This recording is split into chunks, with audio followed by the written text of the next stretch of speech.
people have gotten used to the feeling of functioning that they've forgotten what it feels like to thrive. I think about it as my phone, right? Every single night, I make a deliberate effort to make sure that that phone is plugged in. Then it comes to ourselves and we're like, what? Charge ourselves? No, that's never gonna happen. You know, my phone battery starts to get low. I start to close out applications. And I realized that when my own battery got low, I start to close out friends around me, right? I'd sort of go more internal. Because the moment that my own personal battery is getting really, really low, I would only become a fraction of the best version of me. We went back to the drawing board and, we had to understand what well-being was. And what we came up with were these 8 areas, which is what we call the battery, which was purpose, sleep, physical health, nutrition, mindset, fun, friendships, and relationships. It was really easy to get a really holistic view on how you were going.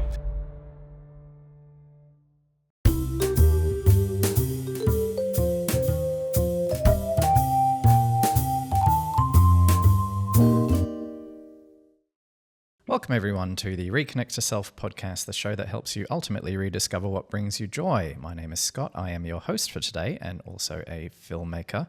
I'm here with my wife, Tracey, who is a counsellor of over 20 years, 15 years of that in private practice.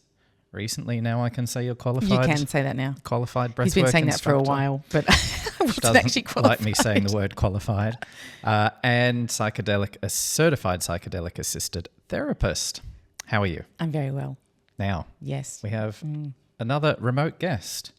So we're on Zoom if you're watching. That's why the setup looks a little bit different today. Allow me to introduce our guest. I have written a few words. There we go. Today we are joined by Tim Jack Adams, and he's come up with a very clever but simple way to help people check in on their energy and figure out what's actually draining them. It's a set of tools that help you recharge by doing things that actually work, like getting outside, breathing, moving your body, and just reconnecting with what matters. He is the founder of Green X7, and he mostly works with leaders and teams, but what he teaches works for anyone who is feeling a bit flat and wants to get their spark back. He is the author of the new book, Energized, and as I read through it, I just thought he could not be more aligned. Yeah, I thought the same thing. Yeah, with what we bang on about on here every single week. So now you get a chance to hear all of that stuff, but it's from someone else with a different perspective to consider. So, welcome to the show, Tim. Hi, Hello, Tim. Scott. Hello, Tracey. I must say, I just want to throw myself into your lounge room with a cup of tea and a good book and snuggle up with your dog. I know. And that would be me for the afternoon. I mean, one of our big things is being cozy. Like we were watching that Selling Sunset, where they sell real estate in Los Angeles, and they live in these gigantic mansions. And you're like, it's too big. Like, Yeah. There's nowhere to be cozy in front of the fire. Like You lose a whole family. You'd be like, hello, hello, hello. Yeah, where to are be able you? To, yeah, you need No intercoms wonder my and things. loneliness is fast growing. This Yeah. house Yeah, is where it's exactly. getting lost. Yeah, I think it's crazy, but they've got money to spend, so they got to figure out a way to spend it. Right. I read your book a few weeks ago, so the intro, you sort of went in a little bit about your background and your childhood. Maybe just give us the context of how you've got to this point in your life and how you've realized all these things are so important, and then we can jump into sort of the concepts. It was kind of that thing where I grew up very outwards. I was very kind of a confident kid. I was always smiling. I was always happy, always kind of emotional. And then, when Mum remarried and, the Brady bunch of 6 boys, it was one of those things where that mask went up really quickly. Because being in such a male-dominated household, emotions were certainly not prized. It was being sarcastic, it was being rough and tough and That troublemaker, banter. the banter, and it was like, whoever was the loudest and the was the leader. And so kind of went, oh, okay, well, I'll just shut my emotions off because, the moment I cry, I get picked on, and I'll just go and, run with the pack, and I'll, learn how to be rough and tough and sarcastic and drink and all of those things, which you think is amazing. Like my childhood back then, I'm thinking, wow, I just got to run the streets and, freedom of glory, and it was amazing. But you take that into your 20s and into relationships, and you start to really understand that, okay, this isn't serving me very well, and it's certainly not serving the people around me very well. So I had a good 12 years of really kind of battling through what emotions were, how you even feel, and really start to connect with people and that warmth of relationships that I never really understood was important growing up. So that's kind of the context of where the book started. I love that description of your upbringing because I think that's probably very common for lots of people where it's, you're with the friends and you don't feel like you can be emotional for all those reasons you said. So that's where it becomes your normal to not feel it, to not 100%. not speak it, to not even notice it, shove it Yeah. down, disconnect, all those things. Yeah. Yeah. I think very common for boys. And then from memory, I think you sort of went into the outdoor, what's the right word? It's not education, but sort of free diving and Yeah. ecotourism. Yeah. Yeah, I came back from, it was really interesting because when I was sort of in my late teens, all I remember is I just wanted to be a mechanic. And I was a real bogan back then. I love So I just wanted to drive my VL Commodore and do donuts in the car parks. Like, I mean, it was a different life back then. Let's be honest. And all I wanted to be was this mechanic. And so I went to the guidance counselor at school in Year 10, said, "Hey, I'd love a letter of support. I want to take it to Kmart, Tire and Auto, and I really want to be an apprentice mechanic." And he said, "Look, mate, you're just not smart enough."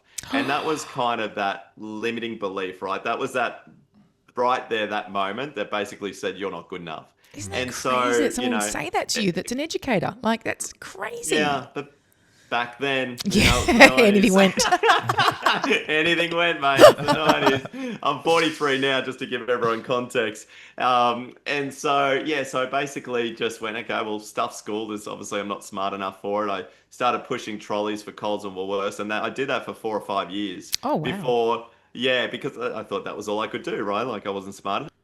Yep. I'd be a mechanic, so where else do I go?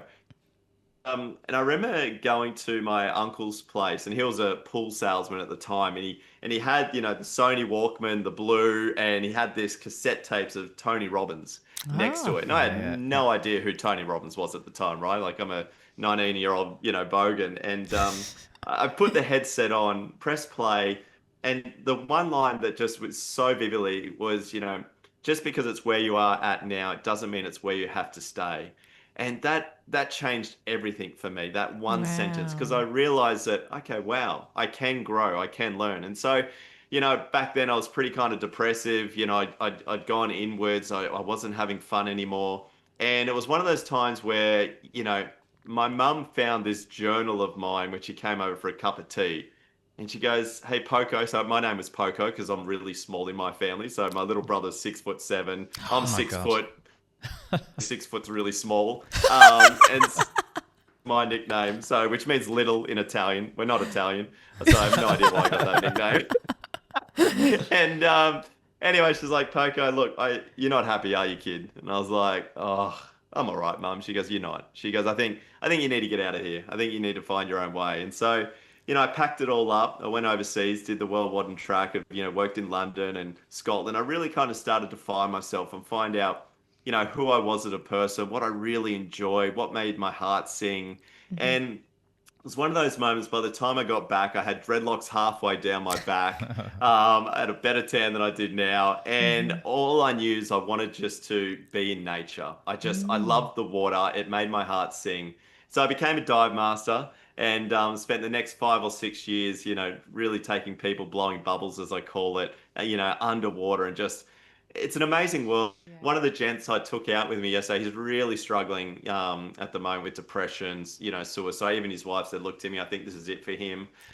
He was a really adventurous guy. He was used to do Westpac, a rescue, so jumping out of helicopters. I Oh, mean, wow. before he retired, he was really going for it. And retired, just completely stopped all of that, right? And so for him, it was a struggle. His purpose of helping and saving people had just gone out the window. And, now he's gardening around the house. And so I took him out yesterday because I've been watching him for a month, sort of, slowly just get a little bit more somber and somber. And I was like, right. I was like, we're heading out, mate. We're gonna have a little adventure together, and we're gonna have some fun. We'll bring a couple of the old boys with us, all the retired fireys and, Oh, first brilliant. responders yeah, in Yeah. my community that, I kind of hang out with and have adventures with. And it's just amazing because we got out there. It was the first time I really saw him light up in a long time. Nice. And the Yeah. smile and just the gratitude moment, and we're just bobbing up and down on the surface. There's all these turtles under us, and he's like, "Thanks, mate." Like, I kind of, Oh, I just missed feeling again. Yeah. And yeah. Wow.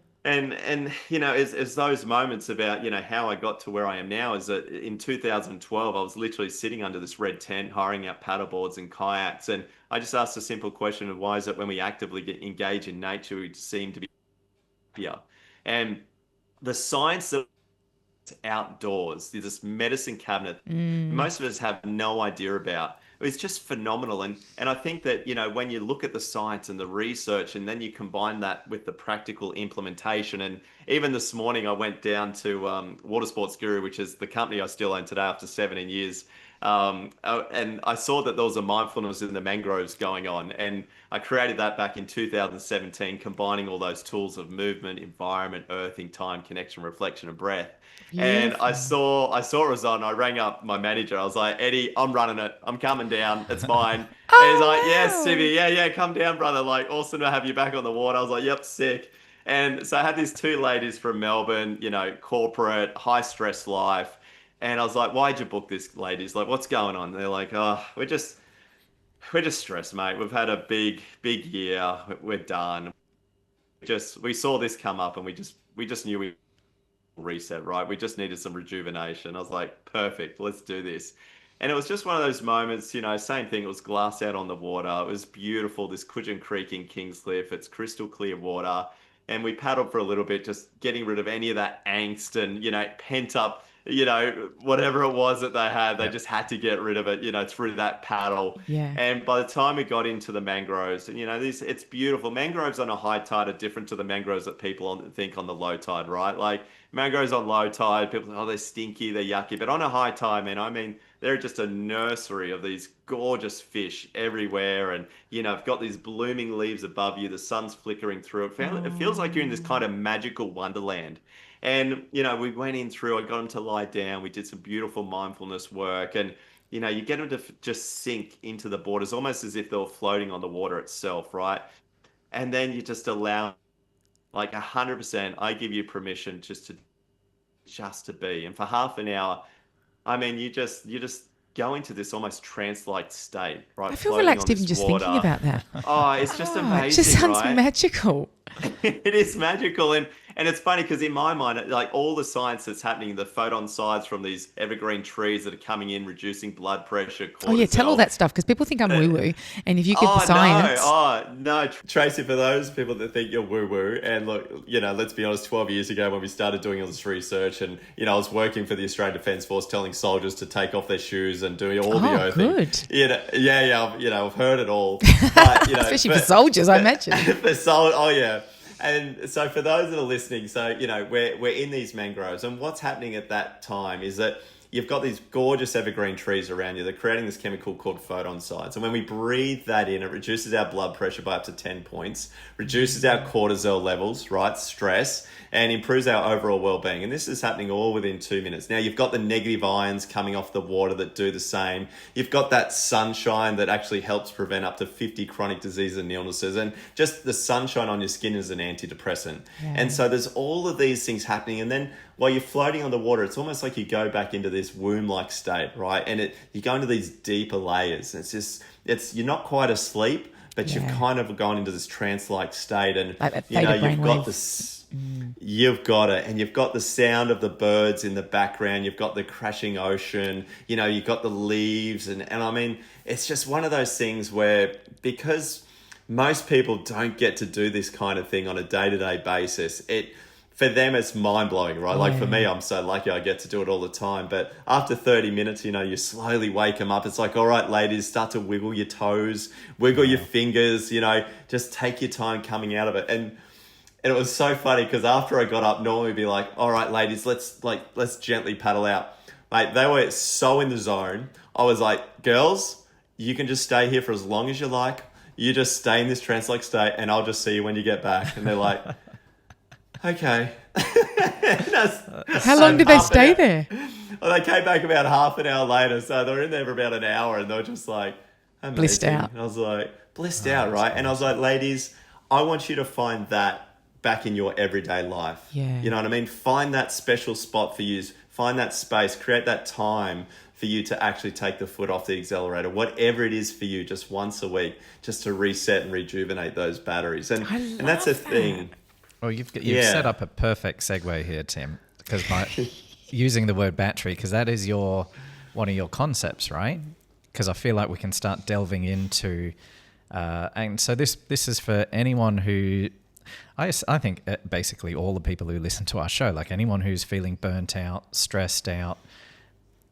And Tracey, you talk about having a full cup or an empty cup, but the battery is a similar analogy, or Oh, right? even saying you've got $100 of energy to spend. How much where's your bang for your buck? Where's it taking it? Where's it replenishing it? So, and Tim, you've got these key areas of where your battery can, I guess, be charged up, right? Or the first concept is areas where you might be falling down. Is that right? Yeah, so the battery the concept came about. So we're working with a lot of companies. We had Six Senses and Alila. So all these fancy hotels were flying me all over the world. We're we're teaching about the science. It was amazing before COVID. I tell you what, Tracey, I was living the dreams. That was my wife along the way. Oh, and you might be our expander. And so anyway, I'd be going in there and I'd be talking about all the science and all of these things, and they were feeling great. You'd put me up for a week, and then I'd start working for all these large corporate companies, and they're always like, Timmy, this is great. We love you coming in. It feels really good. But mate, how do we measure this? Like, what is well-being, Timmy? Come on, how do we measure it? Like, we're throwing all this money at you, mate. What's going on here? And it was interesting because at the time, we didn't really know what well-being was. You've got all these things like World Health Organization.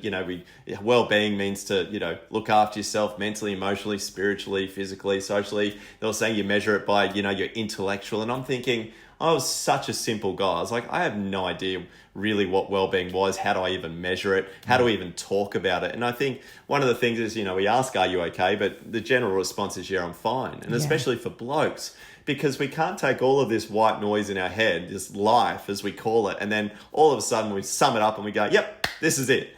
And so I lost, one of my really good friends and business partners to suicide. And I'd lost two before that, but this one hit me really hard because, I worked with Mal, all the time. He was my skipper on the boat. I'd have a barbecue with him afterwards. We'd sit there. His kids would be playing in the background. And, it was always like, mate, you're good. Yep. Awesome, Timmy. I'll see you tomorrow. Yep. Great. Awesome. See you tomorrow. And, same thing happened that afternoon. And, that night he, took his life in the same spot I left him.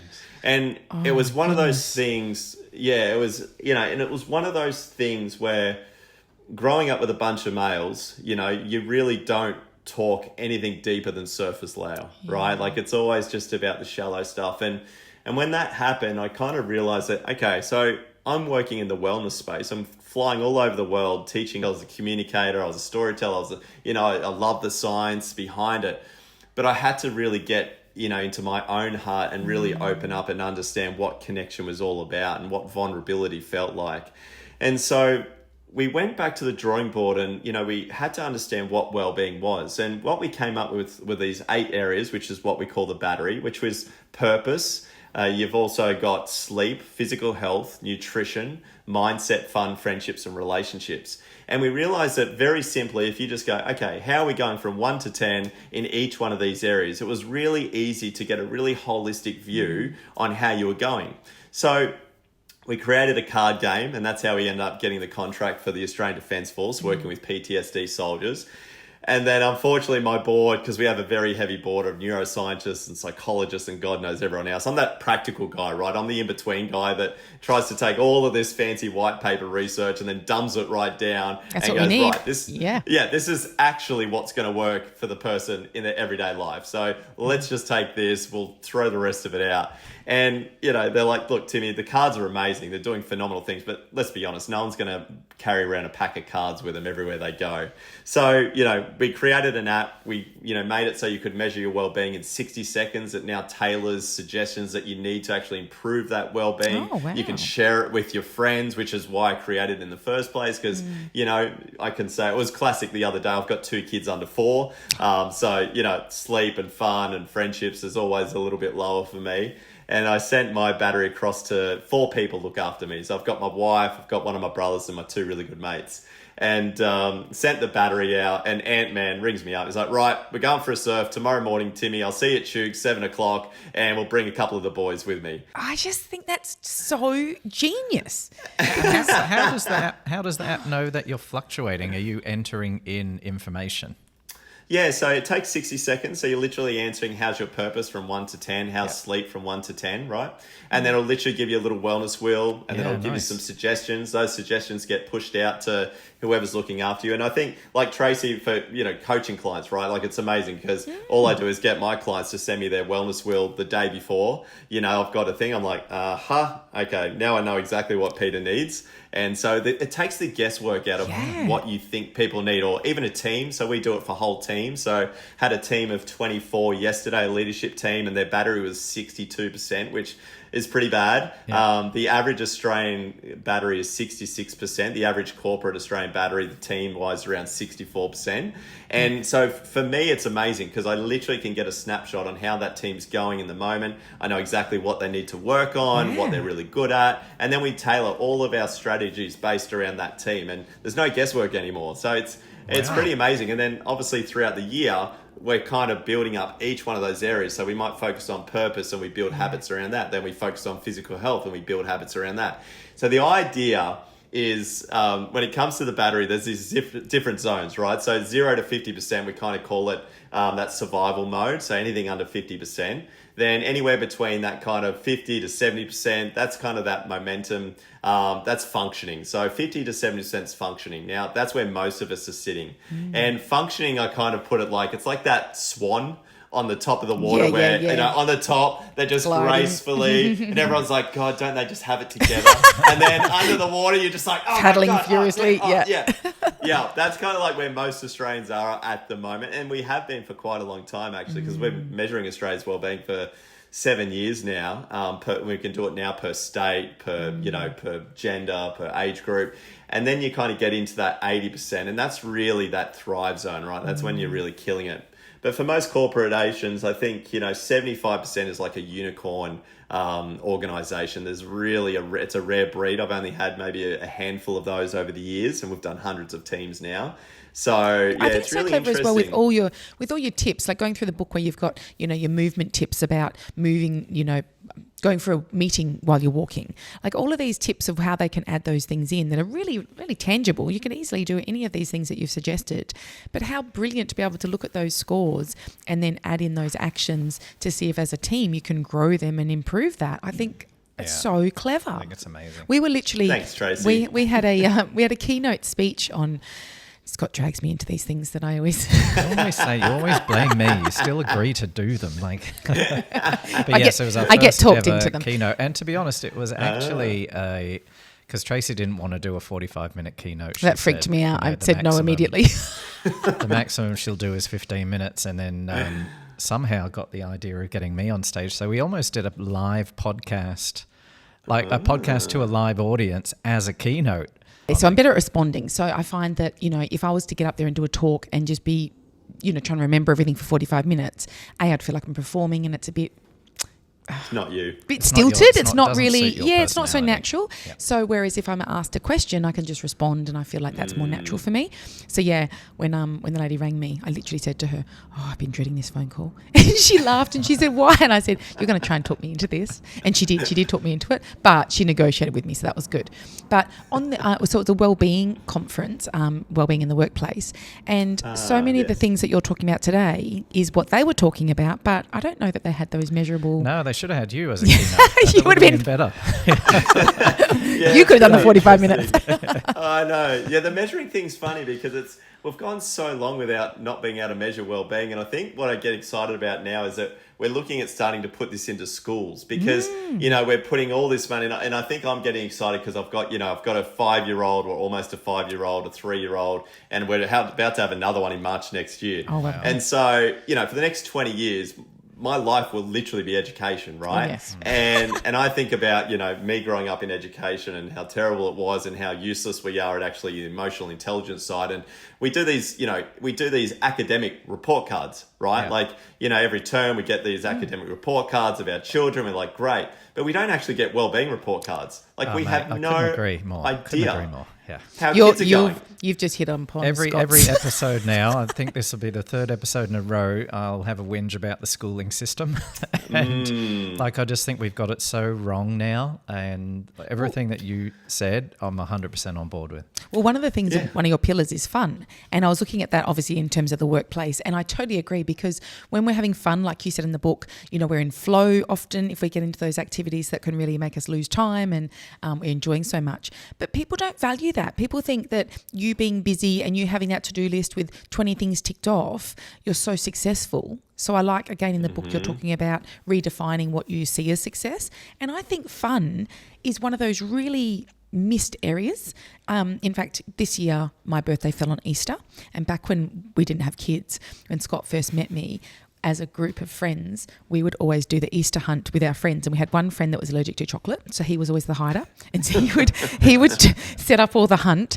And then Scott couldn't believe it when he met us like in our late 20s. We would have these Easter egg hunts, and we would hip and shoulder each other out the way. Like, this would be brutal. When like, I it would met be Tracey. It was like joining the TV show Friends. Like, it was Tracey had this big group, and there were all these unique individuals and did crazy things. So much pressure for Scott, Tracey. Like, God.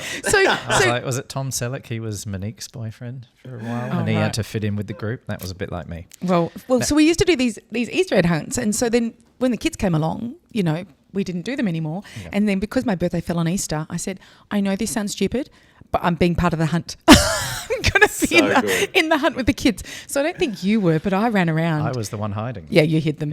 And then it's fun because I was part of the trade at the end, like when you're trading all the flavours and stuff with the kids, like I was part of it. It was super fun. So I agree. You need to add in more fun and joy in life, because otherwise it's a slog. I want to, as my job as the host, I want to give these people who are listening some real key takeaways. I know, because I think Tim has so many interesting concepts to discuss, and there's a lot, so I want to get through them all. So I'm just going to recap, right? So you've got, just so everyone can catch up. Yeah. You've got your battery, and your battery is impacted by purpose, sleep, physical health and nutrition, mindset, fun, friendships and relationships. And what I would like to do is go through each one, and we don't have to spend a heap of time on each, but just to get your thoughts around each one. So if we start off with purpose, like what role do you think purpose plays in someone's energy or well-being, or how does it impact their battery? And what do we mean by purpose, I guess? So I believe, and look, mate, with all of these things, not only do I put science behind it, but we spend, hundreds, if not thousands of hours with people, behind the scenes, really getting to understand different people's purposes. And look, I've spent times in rehabs and all sorts of places. And, the first thing I thought about back in the day when we were actually looking at purpose was, how do you find your strengths, your values, and your passions, and actually give that to the world? And what I realized is that, when I was in this rehab, it was probably 10 years ago now, and there was this young fella in front of me, and I was playing the cards with him. And there was this lady that kept walking around, the rehab. And in rehabs, mate, it's like any glimmer of hope. The sunshine is a glimmer of hope. It's pure survival mode. And so I'm playing these cards with this young man in front of me, and I'm about to put down the purpose card. And on the back of that purpose card, it said, how are you going to utilize your strengths, values, and passions to help others? Now, that man in front of me couldn't even help himself. Like, he was barely struggling to stay alive. And as I'm sort of trying to be 100% present with this man in front of me, this lady is walking around, and she said, look, I know I've been a terrible mum, and I've been an absolutely terrible wife this year, but all I can think about is how long that piece of rope's going to be to hang myself with. Jeez. And in that very moment, I realized that our first and foremost purpose is to actually look after ourselves, right? To look and value after us. So we have enough self-worth and value within us to actually recharge and fill up our cup. So we then can actually have something to give to somebody else from the best version of ourselves. And so purpose for me, we have all these outwardly purpose things. And sometimes I think, in this workshop I had yesterday, there was two ladies that said, look, Timmy, you know, our kids have left home. Like, you know, we had them for 20 years, have left home, and we feel like we've lost our purpose, and we're lost. Like, we don't know what our purpose is. And I said, let's just be the best version of you. Why don't you just put that time and effort into actually finding out who you are and how to be the best version of you? And because no matter what next chapter you have in your life, you're going to come from that best version of you. And you know it's going to be, you know, what you're going to enjoy and bring that hope for you.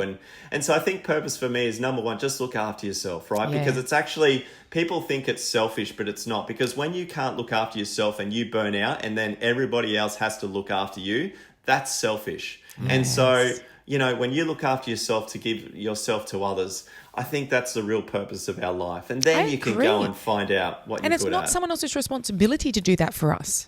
Like, it's primarily ours. Yeah. Like, it's a bonus 100%. if someone can, you know, check your wellness wheel and, you know, do those things for you and Yeah. stuff. But it's your primary, you're putting in the data. You're the one doing the stuff for you. I think we've talked 100%. about this before where, because the example you gave was the kids had already moved out. But I think we've said on a previous show, like, if you're a parent and, you know, your kids are young, but your whole life revolves around your kids, like, to me that, yeah, I mean, we are active parents, but we make sure that we have other stuff in our lives. Like, our whole life is not around being a mum or a dad, because I think that can set you up for what your clients have sort of gone through. I mean, that's just my personal Well, I think it's opinion any on that. identity. If your identity is all around work or around being a sportsman or about being Yeah. a parent, I think Yeah. it's just as if you're putting your identity around one area that's going to change and evolve, Yeah. then that's when you feel lost when that does change. Yeah. I knew you two were going to get on. Yeah, you'll have to rein us in because I will right. sidetrack him every Next one, and I think this one's probably a little bit more obvious, is sleep. All right. So once we've got our purpose, and the purpose is the willingness, right? It's that the willingness of why we want to be the best version of ourselves. And that's what that's about. Now, the other parts of the battery is your ability. That's your energy. That's what you actually need to keep that purpose strong and going. So for me, I want to be the best husband and father I can be. So from my growing up in my childhood, I really want to be the role model that I didn't have, right? And so everything that I do is about recharging that battery for me to be the best version I can be and to serve that purpose. So sleep, obviously, we all know about sleep foundationally. We know we need 8 hours of sleep. We know we need to get up in the morning and walk in the sunrise. Like, these are all the things. But I think what we kind of forget when it comes to sleep is that we don't know the full impact of what happens when you don't get enough. And sometimes we blame a whole lot of other areas in our life, but when you don't get that good quality sleep, this is where it affects your relationships, because you get grumpy and you get impatient. So there's your relationships gone. And then when your relationship's affected, your mental health goes down. When your mental health goes down, you don't feel great, so you don't have fun. So then you're not hanging out with your friendships. You start eating shitty food because you're emotionally eating. And so just this one thing of sleep can have such a massive impact. And not only that, you don't move your body because you don't actually have the energy to go physically work out, which also affects the well-being and the mental health. And so, you know, if I could just show people in a glimmer of how important getting that good quality sleep. Now, I understand I've got 2 kids under 4. I was up 3 times last night. Some people, you know, perimenopause, menopause, like this is a whole nother world I'm 3 entering a.m. into at 3 the a.m. moment. for all the ladies. Right? Yeah. So there's some of us that just, there's nothing we can do about it. But the thing that gets me is when you've got someone that, you know, has all the ability to be able to get these 8 hours of quality of sleep, and then they go wasted on scrolling or Netflix. And I'm just like, you bastards. I was like, would love to be you right now, and you're wasting that away. Yes. So we know sleep. So that's a big one for the energy. Then obviously we've got physical health. We know that we need to move our bodies. But for me, it's not about how you look. It's actually, do you have the energy and vitality to do the things you need to do each and every day? And I mean, not just at work, but when you walk in that door at home, are you giving the best version of you to the people that love you the most? And I think before I went on this journey, I would always take out, you know, that negative energy on the people inside my house because I didn't know how much that was affecting them. And so now I kind of find that third space. I'll always have a reset before I get home. I'll make sure that I'm bringing a positive energy. And now it's not all the time. Sometimes you just have one of those days where you're just like, doesn't matter what happens. Doesn't matter if I jump in the ocean. Doesn't matter if I, you know, it's just a day. Yeah. But I try my very best to try and, you know, every time I come home, I'm greeting Carly, you know, how's your day, babe? I'll get down and play cuddle traps and cheetah fights and whatever's the latest craze with the kids. And so physical health for me is about literally building up that vitality to make sure I can keep up and give that energy to those around me that love me the most. So and it sounds like your purposely, intentionality as well. You're so intentional with that, you know, with looking at your energy and thinking, well, how am I coming into this space? So even just that 100%. intentionality is so important. And I've got 20 years to keep up with my kids, right? So I've got to be intentional about playing cheetah fights for the next 20 years. Tim, one question I had on just to go back to sleep is, not literally go back to sleep, going back to the topic of sleep. Where do you stand on all of these apps and stuff that monitor your sleep? Like, I've always resisted. I've never tracked it. I know some people are like, can't wait to get up and check how many hours of deep sleep did I get. Like, where do you stand on that? So my wife and I had this conversation last night, funny enough. So she's a firefighter, shift worker. She's very much a green Xer. You know, I call her the OG. She's a unicorn, battery 94%. Yeah. She's like, you know, Superpower. punching.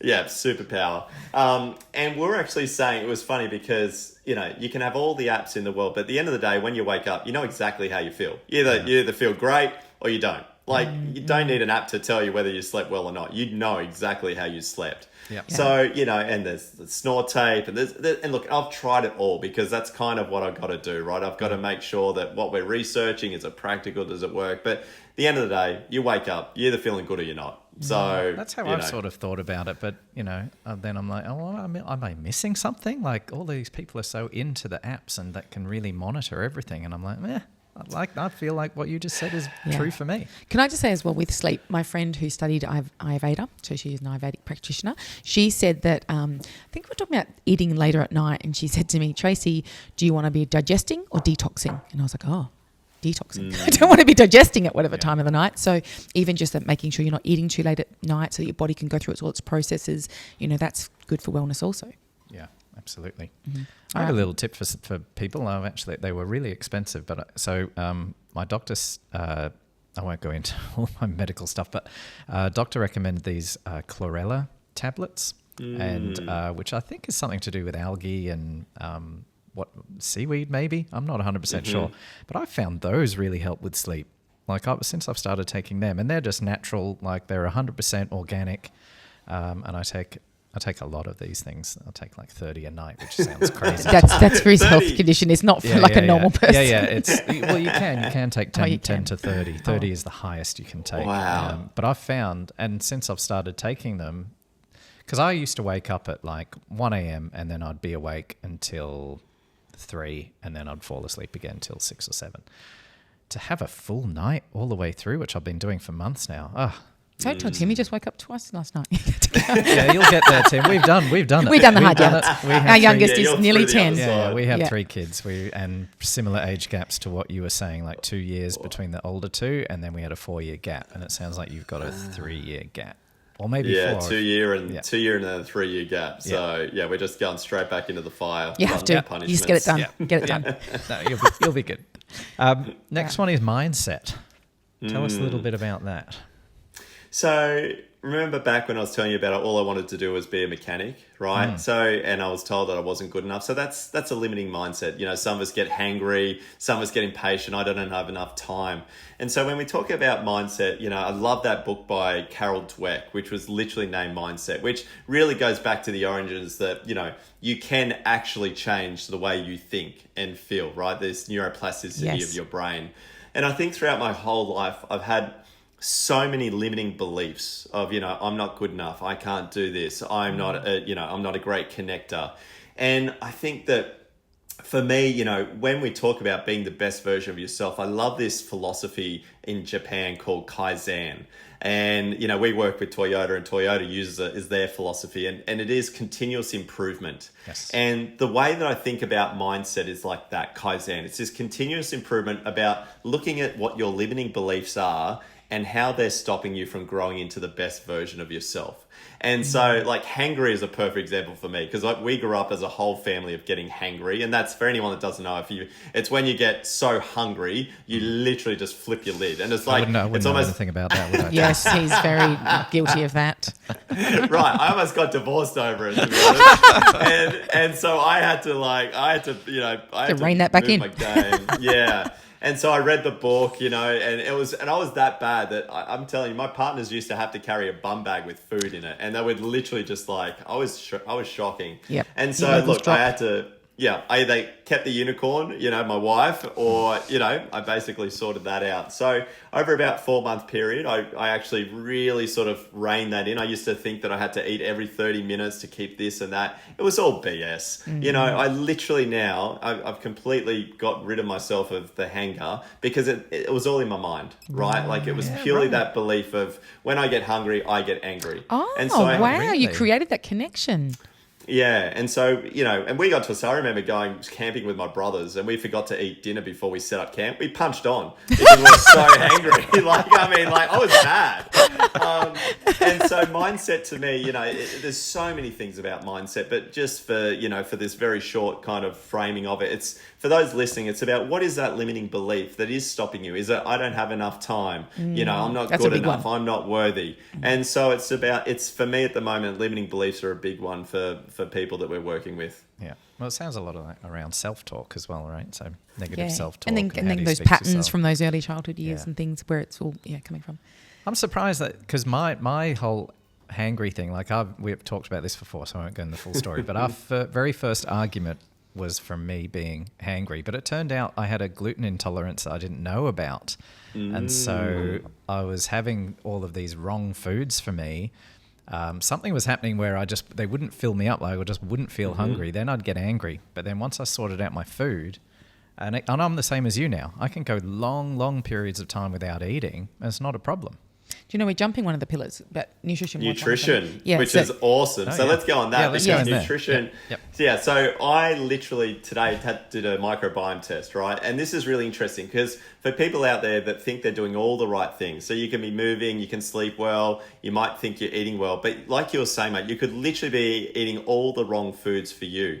And I think this is one of the big ones, because when we work with people, sometimes it's about, it's the gut-brain connection, right? Like, your gut has a massive impact on your brain. And going back to nutrition, I remember 10 years ago when we first employed our first nutritionist, I was eating smoko. So I was literally having a meat pie, iced coffee, and reading the Gold Coast Bulletin. Oh, you were true trading. That was that's quintessential Australian trading. You just needed a cigarette there and you would have added the trifecta.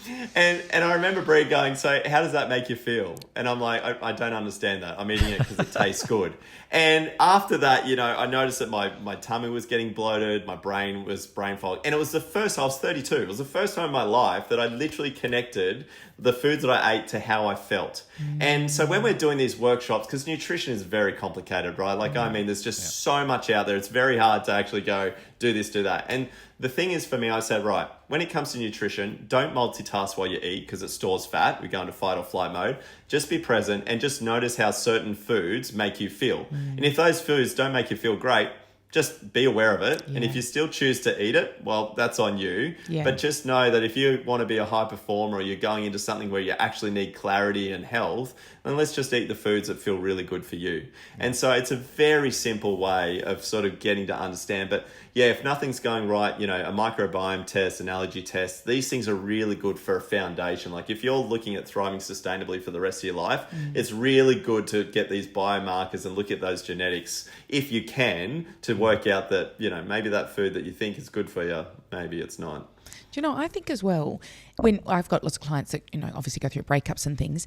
And one of my clients told me that when he first went through a breakup, one of the things he did focus on was nutrition. I think that he felt like his whole world was out of control and there wasn't a huge amount that he could, sort of focus on that would make much difference, or he felt like. So he focused on his nutrition and he realized he was under eating. He's quite a tall guy and he wasn't getting enough calories.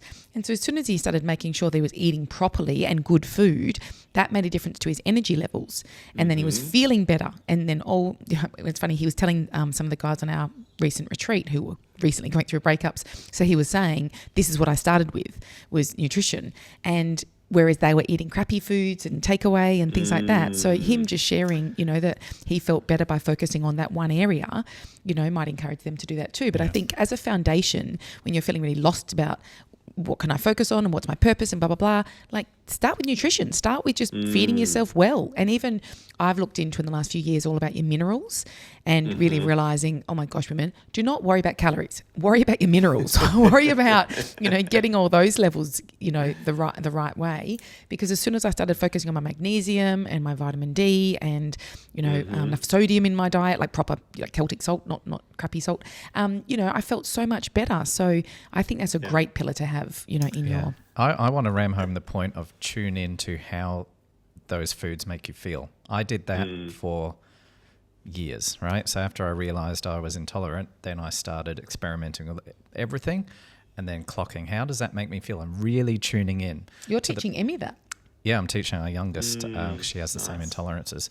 And I can tell you any food, I will tell you how it makes me feel, and then I can make a decision. Do I want to, like, people are amazed at it, like a little gathering, there might be donuts and cakes and cronuts and whatever, all amazing tasting things, and I can quite easily just sit there and not have any because I just do the maths and go, okay, well, I'm going to have that now, and it'll be like 10, 20 seconds of absolute joy because they are delicious, but then I've got hours and hours of feeling like crap.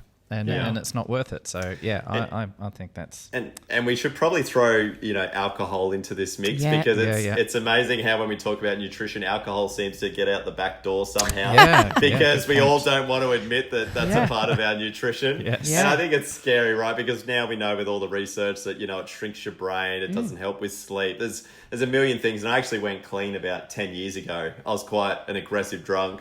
I was a boxer, and I was always getting up to trouble, when I drank. And so I kind of like to keep my relationship. I just went cold turkey, and not easy. For anyone that's trying to do it, the thing that I found, I'm doing it right now. Like, literally, I'm about 4 weeks in. Okay, well, I the used thing to that I love a drink. I loved it. And not like a binge drinker, but I love wine. I love the culture of wine. I love having a beer on a Friday. I love a scotch, like a whiskey. So it's been difficult. But and the I first agree, year the physical benefits are noticeable pretty quickly. People often don't realize how they feel afterwards. Like even when I've got clients that maybe drink Friday and Saturday night, and I'll say, "How do you feel?" And they're like, "Oh, fine." But they're just that's their normal, or maybe they drink every single night, but they don't know that they're waking up groggy because that is their normal. Whereas if they stopped, they would realize, "Oh, actually, I feel better now that I'm waking up, without that in my system, or I had a better sleep." So you've been now alcohol free for 10 years. Wow, well done. Jeez. That's phenomenal. Good on you. And so I guess you get to a point where, because it's a big commitment, and I'm right in that really difficult phase where I'm jealous of other people drinking. It's amazing how often you see people drinking on TV shows. Like they're always having like whiskeys and whatever, like especially crime thrillers and dramas and stuff. And I just look at them and go, oh, I'd love one of those right now. Like I assume it does get easier though, right? Yeah, it took me probably about a year to really kick that habit of being envious of those with a drink in their hands. And I think, look, back then, 10 or 11 years ago, there wasn't that amazing thing of zero beers around that there is now. So, you couldn't go and just go order a zero beer from the pub. So it was even worse. Yes.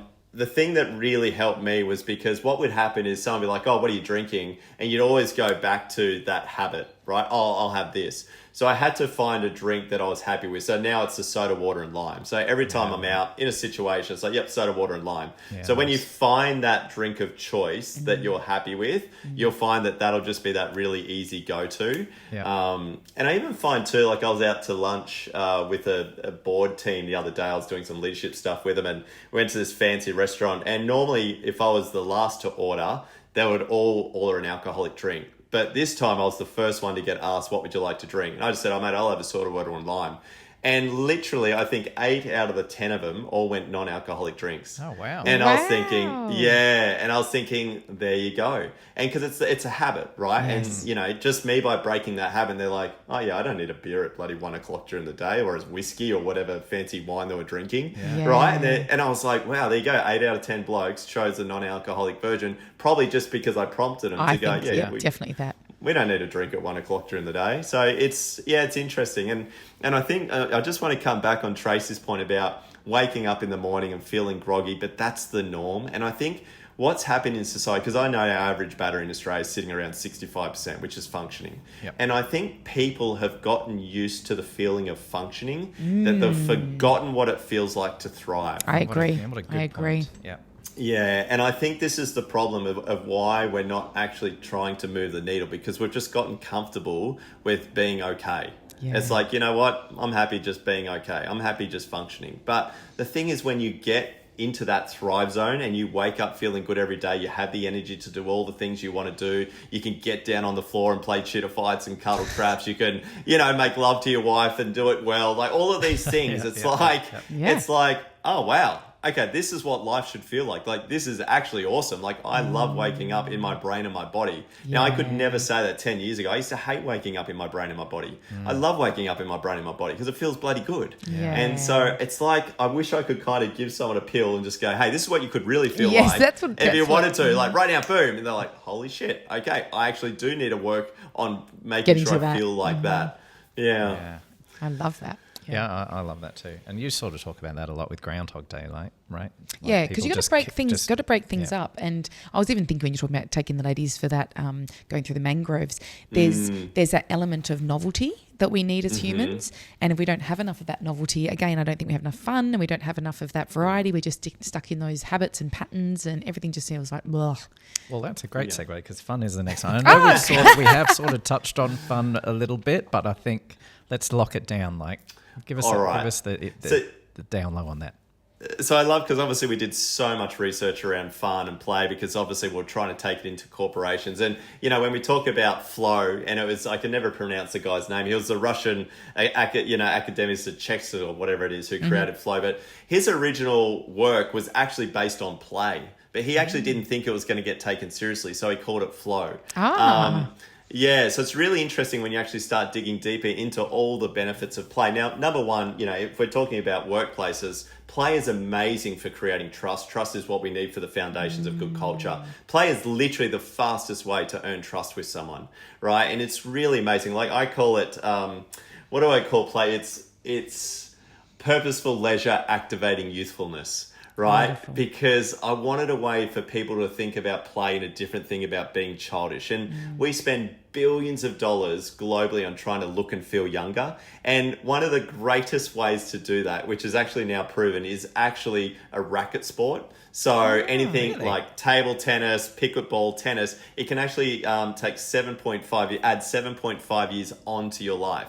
And so you've got all these people trying all these different biohacking things to stay youthful and look youthful. Mate, if they just picked up a racket and went and played with people, is literally the best thing you can do. Movement, coordination, positive human connection. And, one of the things I'd always look for is that, I love this quote that says, there's not one scrap of evidence to say that life should be taken seriously. And I love that because everyone's so bloody serious. They are, and they think you're immature if you want to have fun. They think you're not being mature and sensible and being an adult or whatever. I know. And you can have fun and be responsible. Like, bloody hell, we are, right? Like, we're doing it. Yeah.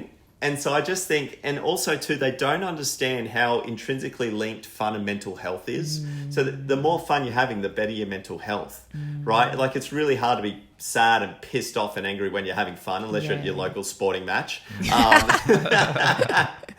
And so we really do need to bring fun back in because like we're struggling with loneliness, depression, mental health, suicide. Like when you start having fun and healthy fun, we're not talking about playing the pokies at a pub and having a cigarette and a beer. We're talking about actually getting outside and playing with your friends. Like that is literally, if I looked at all the science that we've done over the last 12 years and said, Timmy, how could you wrap it up and give someone a magic pill? What's the best thing you could do for someone? I'd say disconnect from technology, grab a friend, go outside and play. That would literally be my hypothesis to living well and healthy.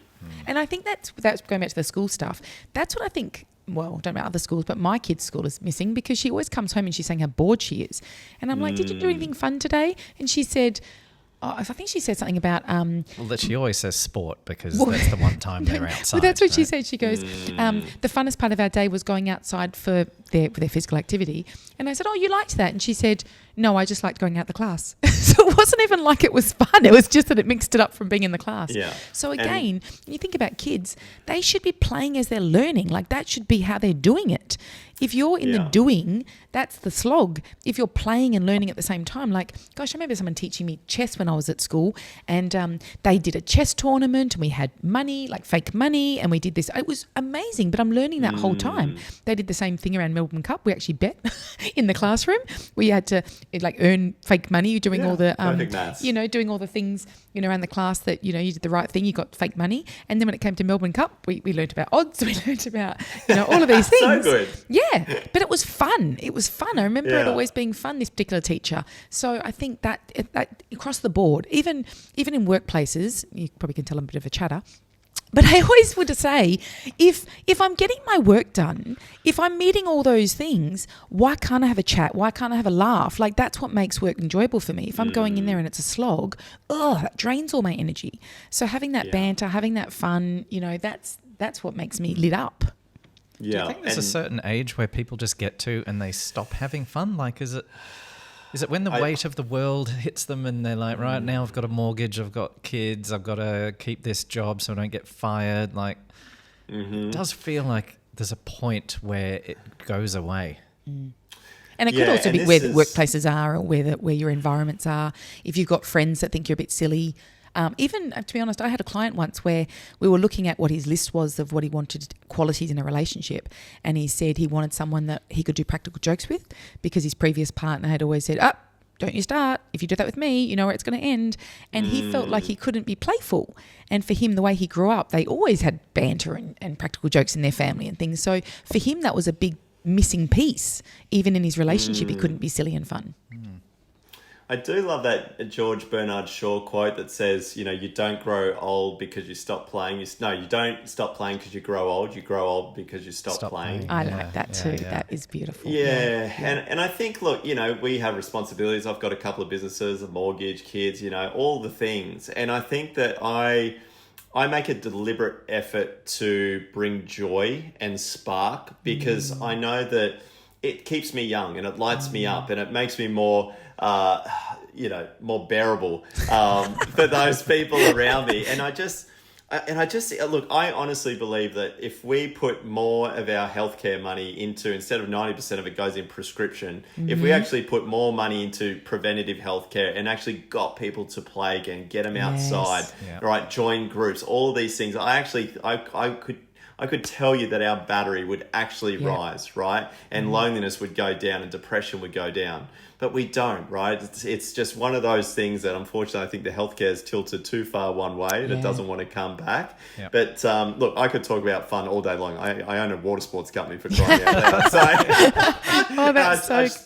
I swear I still own it just so I can keep going down and playing all the time. Perfect. That's what you need, yeah. Well, it's sort of related to the last one, which is friendships and relationships. I mean, that sort of can go hand in hand with fun, right? 100%. And it's so interesting, right? Because, today's world, we're talking so much about fancy apps and nutrition and, movement and mindfulness. And yet we've kind of forgotten that the most important thing that we have in our toolkit is our relationships, right? And our friendships. So, Harvard University, I remember doing this research maybe 10 years ago now, that grant study, 75 years long, what is it that makes us humans happy? And after 75 years, warmth of relationships gives us life's greatest satisfaction. Like love is happiness. And so we're spending 43 hours of our downtime each week outside of work being spectators, right? On screens. Yeah. And we're only spending 3 hours actually creating these beautiful, positive human connections with others. And so, we're wondering why 1 in 2 people are saying they're lonely, we're depressed, chronic disease. Well, for fuck's sake, like, sorry for swearing, but why don't you just reconnect to the person next to you on the couch instead of trying to connect with the fucking 10,000 followers you've got that aren't going to pick you up from the airport, that aren't going to hold your hair back when you have a spew, that aren't going to give a shit when you're sick in bed, right? As a relationship therapist, 100%, yes. Yeah, and I just think, and I was writing this thing up the other day on the board, it was like this circle of influence, and, in the middle circle it was you, and then you've got your friends, your family, then your friends, your acquaintances, and then you've got your strangers. And I was looking at the time that we spent, on yourself and your friends compared to the strangers. And I just think, what is going on with our society? Like, this is crazy. We spend all this time trying to basically get approval from people we're never going to meet in our life that has no impact on our health or well-being.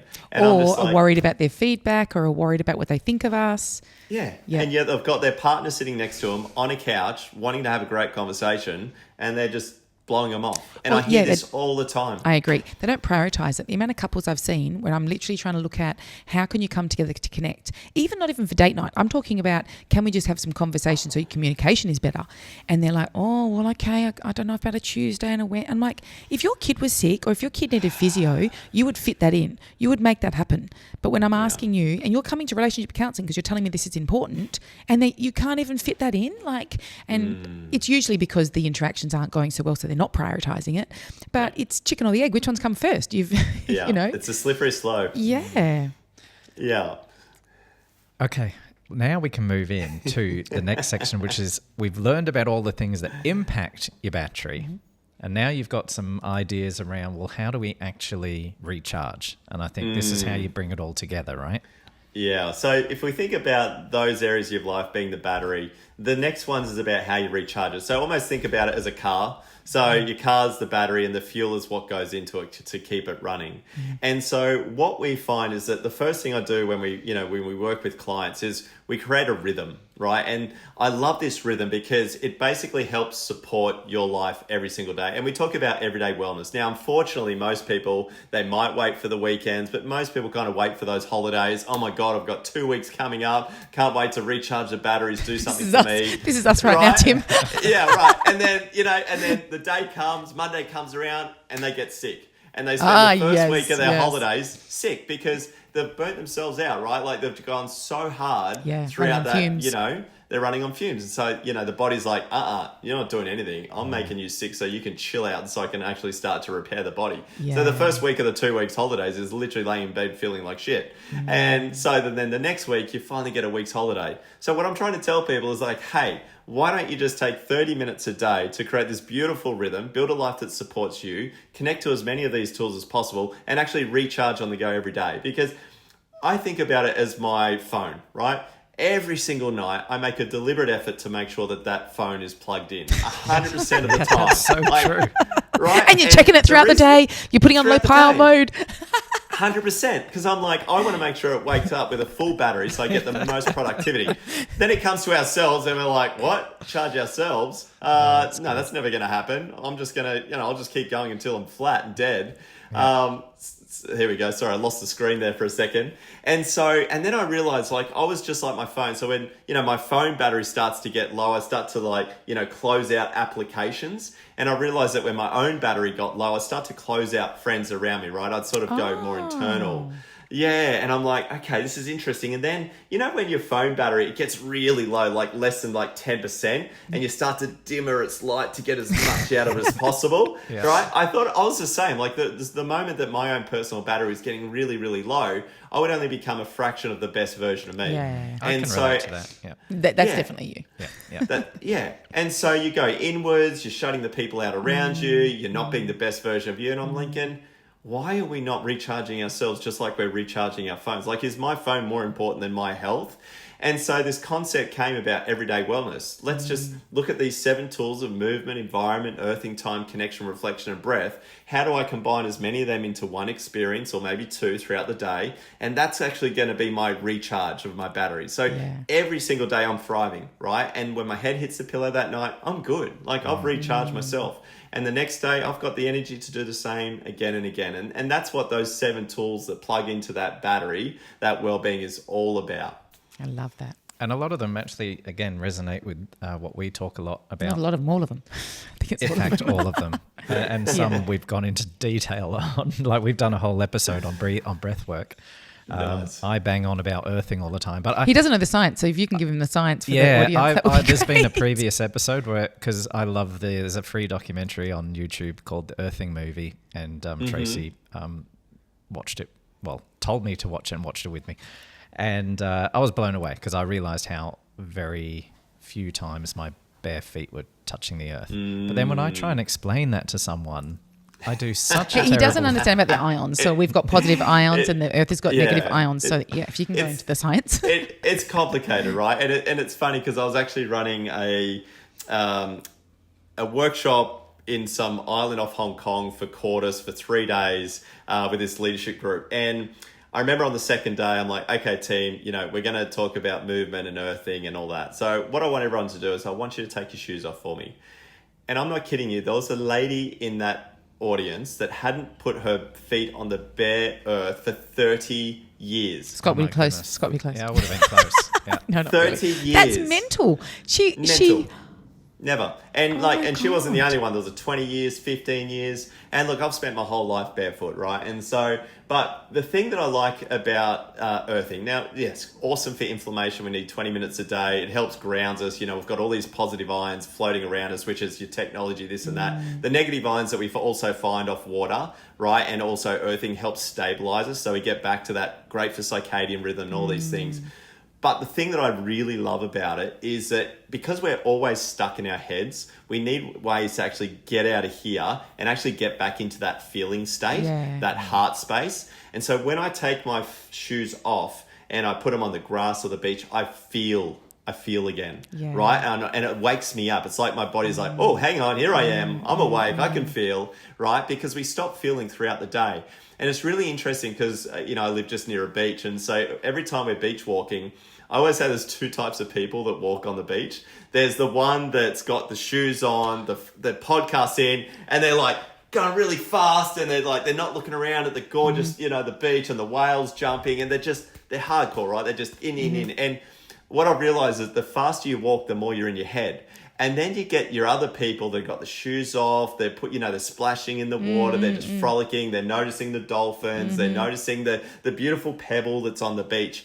They're walking slowly, and they're the people that are feeling. Yes. They're the ones that have actually taken the foot off the accelerator, and they're resetting their brain, they're resetting their body. And so if nothing else, if you're someone that really struggles to actually just take the foot off the accelerator, and because you're always constantly in doing mode, right? Because I need to achieve, take your shoes off, go for a walk on the grass, even if it's your backyard, and just feel that feeling, right? Just allow yourself to be. And that's why I love it. Like I work barefoot everywhere because I love being in my body. Because I'm always in my brain with everything that you're doing, like running businesses and problem solving. It's like everything is just stuck in your brain. And so that the opportunity because life's lived in your heart, like all your best memories come from your heart. And so could you imagine being stuck in your brain your whole life and not having any memories that have come from that heart space? Because that's where they come from. Yes. And so, that is the reason why I love that you're earthing so telling much. not only people, but men especially, get in your heart. Like, I think that's a beautiful message to have. Like, we've got to feel.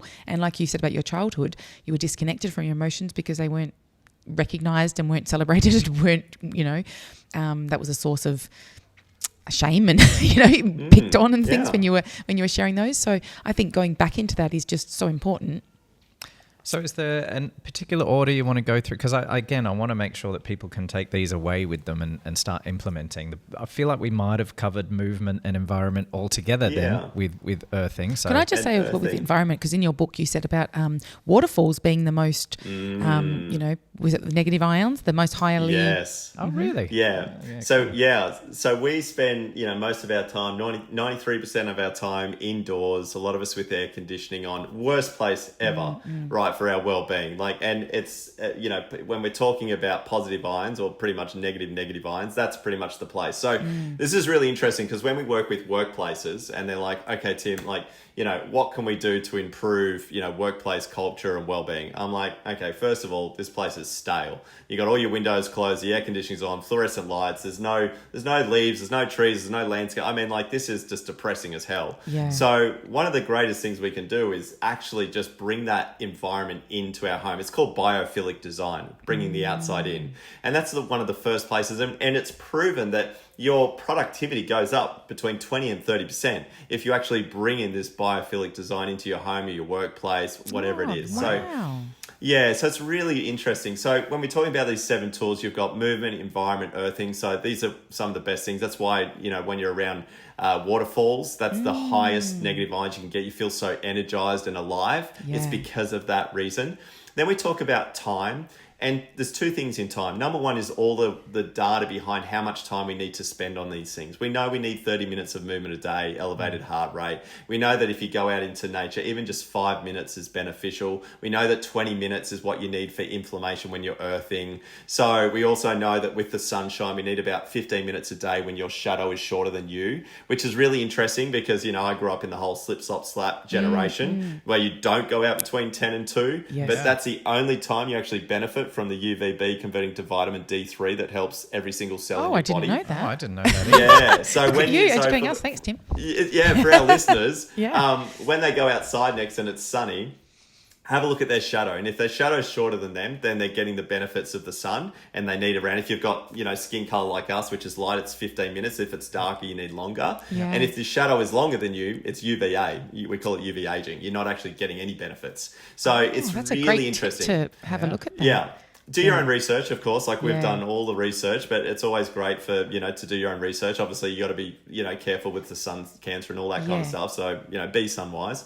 But yeah, that's a very interesting point. And, you know, it really does help with depression, mental health and all these sorts of things. So the other thing that I love when we talk about time is literally what we we're saying about taking the foot off the accelerator. Are you actually taking time throughout your day to do absolutely nothing? And when I say nothing, this isn't watching TV or scrolling on a screen because that's still creating dopamine hits, which means your brain is still working. Yeah. It's about, you know, if you've got a body of water near your home, if you've got a park, if, you know, just things that actually allow your brain to completely switch off. And, you know, you've got this fire behind you. And I love this body of research that's come out now about fires and why people feel so relaxed and memorized is because your brain has given up trying to find patterns within fire. And so that's why you feel so relaxed. And it's the same as looking out at a beautiful horizon and ocean. Your brain no longer tries to find patterns. And that's why we feel so relaxed. So there's a nice that's little so tip interesting. there. Yeah, I could get lost looking into a fire. Yeah. Yeah, Do you know, one of and the that's things the- you were also saying in your book was it was around your fun section. So I'm going back for 2 seconds, but I'm linking I it. want to go back to something too, so you go first. So it was about you having your fun bag ready to go in the car with your swimmers and your things so that you could always, you know, when you're out and about, just do something Yes. nice for yourself. But you also put in there that you have a hammock. And I latched onto that because I love my hammock. In fact, it's probably my favourite item ever. And I spend more time on my hammock than I would in a normal chair. And it's because Love hammocks. I love that swinging. So I mean, it looks terrible in my house. We put it in between 2 pillars in my alfresco area. So not the most aesthetically pleasing look, but I don't care because I love that rocking motion. I feel like that's really good for my nervous system. And I feel like after I've been in the sessions all day and seeing 7 clients and whatever in an office, I just need to come home and be outside. And even if it's winter sometimes now, I'm like, babe, I have to go outside. I've got a heat pack. I've got blankets in that hammock and I just have to be outside. Luckily, Scott put a TV outside, so he'll join me out there now. But before that... He's not switching off though. He's not switching off. Well, that brings me to my one, right, is... Tim, I'm not watching it. I now feel like It's just I Scott- know the Scott answer with to the this screens. question, but I'll ask it anyway. I do a lot of good things, right? Like a lot of walking, being in nature. Quite often I'll have a set of headphones in and I'm listening to something. I already can sort of sense I can hear by that's the tone. probably not I know, I'm good, guilty of that right? too. Like Yep. we Yeah. really should be not doing that and just being in the Present. moment, being present, being in nature and properly switching off rather than trying to learn something on the latest Diary of a CEO podcast or whatever it is. Yeah, and choose your timings, right? Because like when I went to the gym this morning, so, you know, I have a pretty big habit of waking up at 4:30 in the morning, going to a gym for an hour and coming back and doing the whole sauna and ice bath thing. But I will listen, like this morning I was listening to Chris Williamson, I love Diary of the CEO. I will listen to that while I'm at the gym because I'm already fully engaged. Yeah. But if I do actually want to switch off, and I love podcasts, I love listening to anything that gives me knowledge. We're always learning, always understanding the latest science. But the thing is, I will make sure that I'll always leave them in the car or in the phone. If I go to the beach or go somewhere where I do need to reset, podcast things out. You can't. I do need it to do because your that. That's my brain- next. Yeah. Yeah, That's my yeah, next thing. and so you can do both, right? Like, part of the day you can be learning and doing your thing. Like, I love putting a podcast in when I'm doing all the chores around Yes, the house, yes. right? Like the best Mate, thing ever yes, because I I feel like I'm agree. learning at the same time as like getting shit done. Yeah, But if I know that, you know, it's time for me to disengage, then yeah, it's silence is the greatest thing. Yeah. Yeah. It sounds weird for a podcast host to be saying don't listen to podcasts. Chris Williams, I like that one. It's Modern Wisdom, isn't it? Yeah, it is, mate. Yeah, a very good show. So we've gone through a few of the, I guess, recharges. There's a couple left. Where do you want to start? Do you want connection? We've got connection, breath, and reflection. So we've done movement, environment, earthing, time. Connection, obviously, like we were talking about, relationships, friendships, is about bringing in those positive human connections. Sometimes we need downtime, right? Like, my wife and I, we do that whole Bluey's thing. I just need 20 minutes where you just need to tap out and just have your own time. And for introverts, obviously a little bit more. I'm a bit of both. Like, I'm an extrovert in the morning. I'm an introvert in the afternoon. People want me to do keynotes at, 7 o'clock at night. I'm like, man, if it's 7 a.m. in the morning, 100%, I'll be there. If it's 7 p.m. at night, sorry guys, I'm tapping out. I'm not your guy. I think I must be like that too. That's a good point. Yeah, ours was 2 in the afternoon, and that was too late. We much would morning, 10 a.m. I would rather 10 a.m. Yeah. 100%. My brain's like this podcast being at this time. Like I'm normally having a nana nap at 2:30 in the afternoon, right? With your hammock. Well, if this is you on introvert mode, I would love to see extrovert mode. I'd like 7 a.m. Oh my gosh. 7 a.m. Tim. Yeah. I'm surprised I'm putting 2 words together. It's so funny because I'm distracted because I've got my little 2.5-year-old daughter. She's all dressed up for the Christmas party and she's got like a lays on. It's a Hawaiian theme and she's running around on the scooter. She's like, Dad. She's wanting you to wrap up. She's as cute as a button. Oh, we're okay. We've got time. And so anyway, so connection is really about, number one, we've got 350 friends on average on Facebook, all of which most of them are not going to help you when you get sick and pull your hair back. We actually only need around 3 really good friends in our lives. So when you look at the research, if you've got 3 friends that you know are going to be there and supporting you, that is all we need, right, to feel that belonging. And that's what connection's about. It's about the belongingness. And this comes back from, our biology needing to be in tribes. Mm-hmm. And so the reason why loneliness is so bad is because when you don't feel like you belong, whether that, and this could be in your own household, right? Mm-hmm. This could be in your workplace with your own friends. If you don't feel like you belong, it causes inflammation, right? So loneliness causes inflammation. It's the same effect of smoking 15 cigarettes a day. Oh, right? Wow. Yeah, so loneliness literally has the same impact on your health as smoking 15 cigarettes a day. And I always joke when I do keynotes, I'm like, don't be a lonely smoker, right? Because like, you're literally killing yourself twice as fast. Go in a group. You're doubling up. So I'm like, if you see anyone smoking behind the shed, just go join them. Yeah, don't do that. So it's all about that belonging. But the thing that I think we've forgotten about connection is that we think that communication is connection and it's not. Communication is just getting your voice across, right? Yes. Can you hear me? Connection is all about I hear you, I see you, right? I value you, I respect you. And that's the difference. That's not what we're getting in today's society. And so we need to... Yes, you need to understand the difference with whoever you're with. Are you being 100% present? Are you listening to more than what they're saying? Are you actually taking in their whole body language? What is it that they're not saying? And look, when you've had someone, a friend or a partner die from suicide, you really become very attuned to the people around you and what they're saying or what they're really not saying is the most important thing. And so I think if we can just be more present with the people that we're in their company with, and I always say this with bosses, I'm like, if you're with somebody and they're the only person in the room, they are the most important person in your life right now because they're the only person in your life right now physically. What a good way to get them to think about that. That's a really lovely way to phrase that.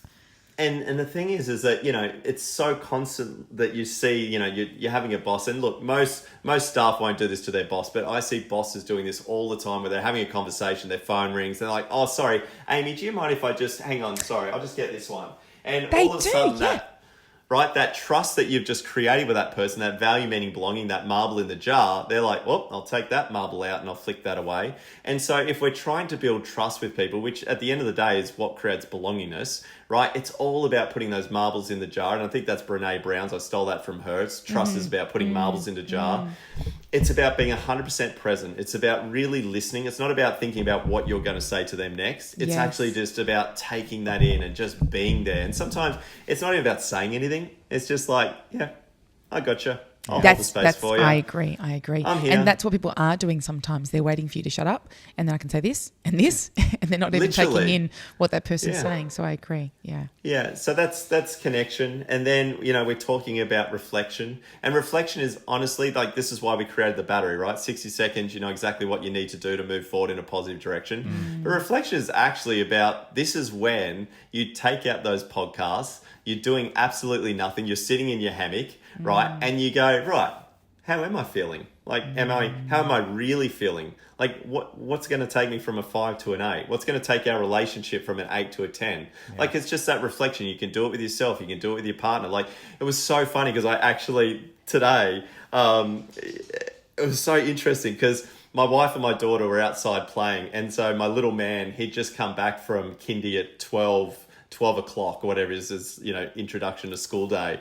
And we just had some time. We're hanging out on the couch. And I was like, hey, kiddo, how am I doing as a dad? Like, how am I going? Yeah. And it was really interesting because I don't know where that came from. But I was like, how am I doing as a dad, bud? And he goes, you know what? I wish you could do more cuddle traps, Dad. I love cuddle traps. Up your cuddle trap game. Cuddle traps. And I'm like, oh my God. But I'm like, how often do we actually reflect and ask someone, like, how am I going? Like, how am I going as a husband? How am I going as a wife? How am I going as a boss? Like, and actually just listening. Don't try to think about ways of like, oh no, I'm not like that. Get defensive and stuff. Yeah, just hear it. Because what it does is it tells that other person that I actually really care about you and your opinion, right? And it's that belongingness, right? That trust. So that's the reflection part. And then breath, it takes all of it. Breath is like that umbrella that when you're doing these things, you're 100% present in the moment, right? And we use breath. You'd be the same now, Tracey. You've done the breath courses about the best way to reconnect back to yourself is 100%. Through your breath, right? And then you can reconnect to others because it's hard to reconnect to others when you're not reconnected back to yourself.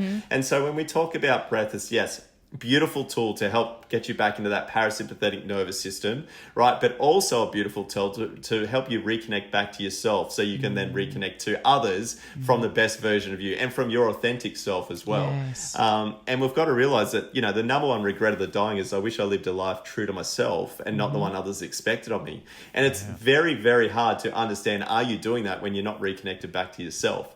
So breath is such a powerful tool to get you out of that fight or flight mode, to reconnect back to your body, to be 100% present. I mean, it encompasses all of it, right? It really is the umbrella. Linking those two together, the breath and the reflection. I once was in my hammock and I was doing a breath work, and at the end of it, it had a meditation. And it said something about what would you love to achieve and blah, blah, blah.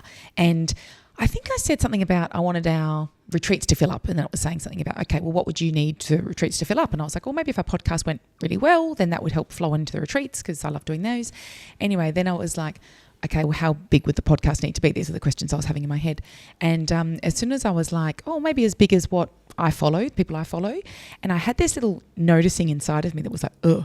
And because I was tuned in, I went, oh, what's that? And I checked in with myself and I was like, well, how big are we talking? And what would that mean? And I started getting to this information around, I had a real fear around if the podcast got big, then perhaps I'm going to have more criticism and more feedback around what I'm not saying correctly or what I'm not describing correctly, or all this worry about judgment. And it was in that moment that I realized, well, hold on a minute, Tracey, you haven't actually had any of that feedback. So this is just coming from you. You're judging you. But if I wasn't still, and if I wasn't reflective and if I wasn't going inwards, I never would have picked up that really subtle feeling that I had. I just would have always thought it was coming from outside of me. But it wasn't. It was coming from inside of me, that worry and that judgment. So I think that's an important piece, what you're saying, both the breath and the reflection. And does gratitude live in the reflection area? Like, that's something I use 100%. quite a lot. Yeah. 100%. Yeah, I had a really amazing gratitude moment this morning. I was driving back from the gym. The sun was just coming up. There was a full moon as I was driving home. So we're kind of lucky. We live in Coogin, so the ocean's a few minutes away, but we're surrounded by farmland. So it was just that gorgeous moment. And I was sitting there because I think, I went through a stage where I was like, okay, I need to fly all over the world. I need to be doing keynotes to thousands of people. I need to be doing this. I need to be doing that. That's what's going to bring me joy. And then I realized, I'm like, it's funny how we travel halfway across the world to go to a sandy white beach with clear water when I've got it 5 minutes from my house, right? And it's funny how I get all dressed up to go out to dinner and eat a fancy meal when I can get the same smile from my wife across the table? Yeah. You know, and I started to realize that I need to find the extraordinary in the ordinary. And that's the gratitude, right? I've kind of gone into this bit of a soul chapter stage where I'm like, you know what? I think I'm content. I think I'm content with, you know, trying to find, you know, that extraordinary in the ordinary and just finding the simple joys in the everyday. And, Like a you know, beautiful like I'm sky grateful. or, yep. Yeah, 100%. And I think we kind of forget because every time I'm like, you know, what do you do for fun? They're like, well, soon I'm going to travel halfway across the world and I'm going to do this. I'm like, no, but what can you find joy in the little days? Like today, how can you find joy? How can you find it this week? And I think gratitude plays so much into mindset as well, right? Like you can have everything in your life and still wake up on the wrong side of the bed and think, woe is me. And yet you can have so very little and think, God, I'm fortunate, right? You ever like, go to Bali? Anyone in Yes. Bali, those people are just the most happiest, joyous, loving. Yeah, and they've got nothing. They're beautiful people. Yes, I agree. I think Good something call, popped Scott. into my head about the Modern Wisdom podcast. I heard this, so you might have heard it. He said something like, "Happiness is a 5-minute emotion," because everyone like has this unrealistic goal of, "I want to be happy. I'll be happy when."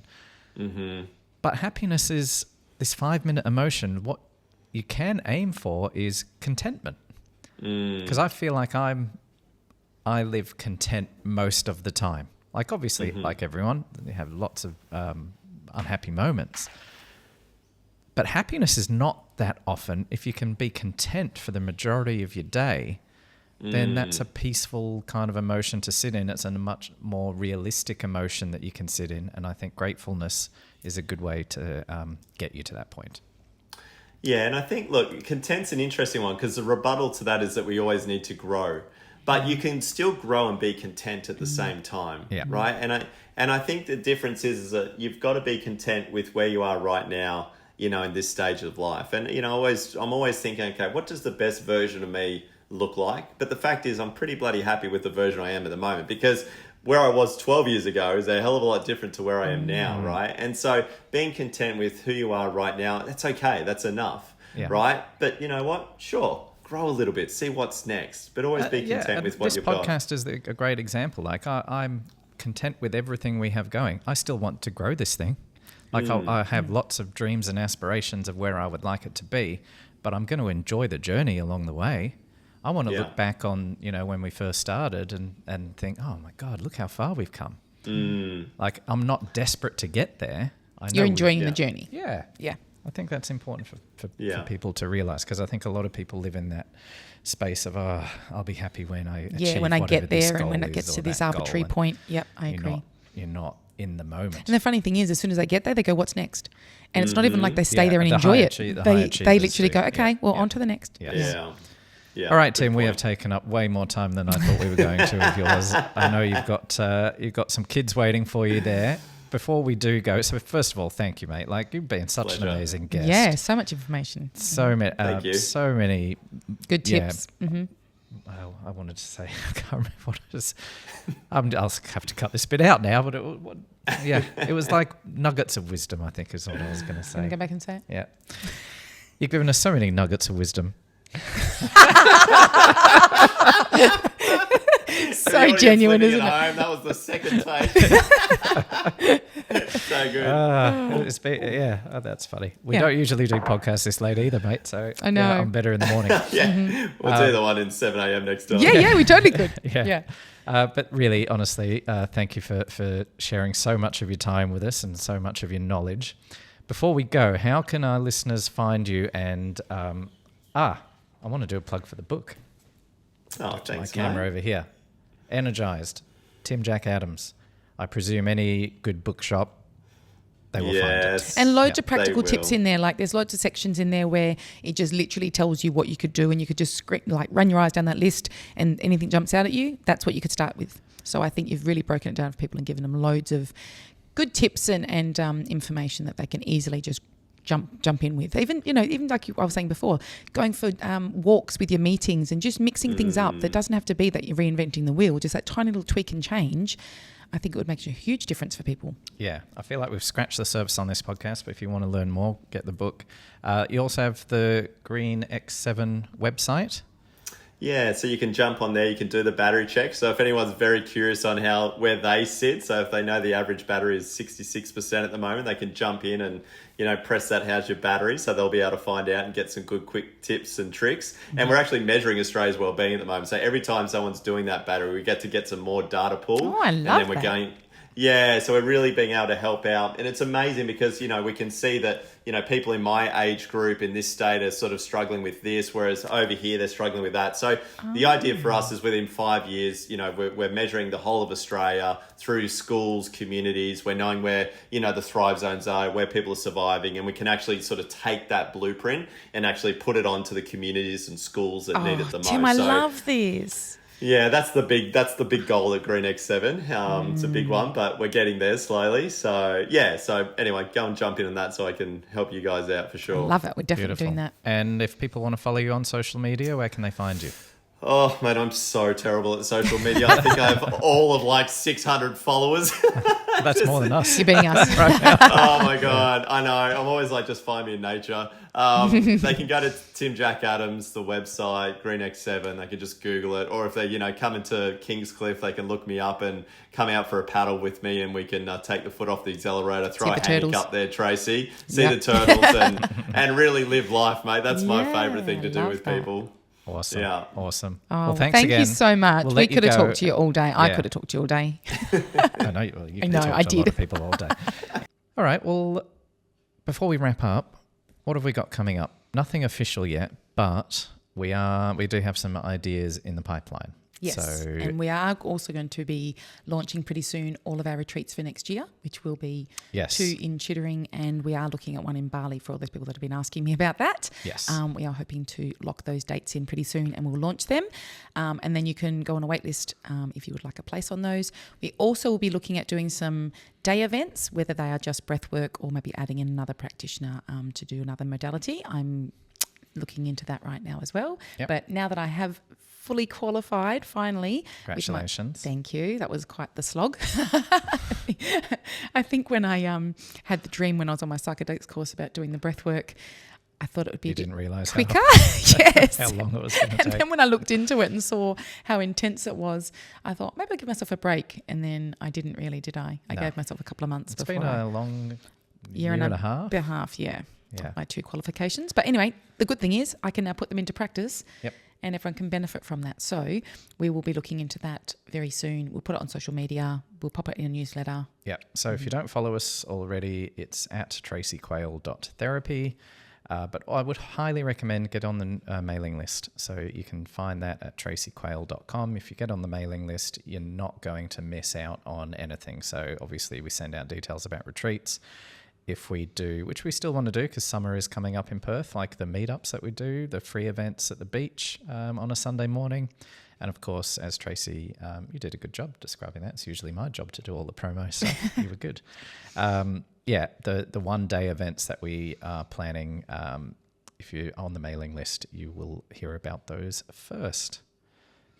Okay, great episode. I'm very happy with that one. I think that There's heaps of tips. I know. And he's put the science in the stuff that we always bang on about. So yeah, I loved him for that. You can tell that he's like a pure pro. Like I he's done know. You can he's imagine done him a doing lot of those keynotes. and Yes. stuff.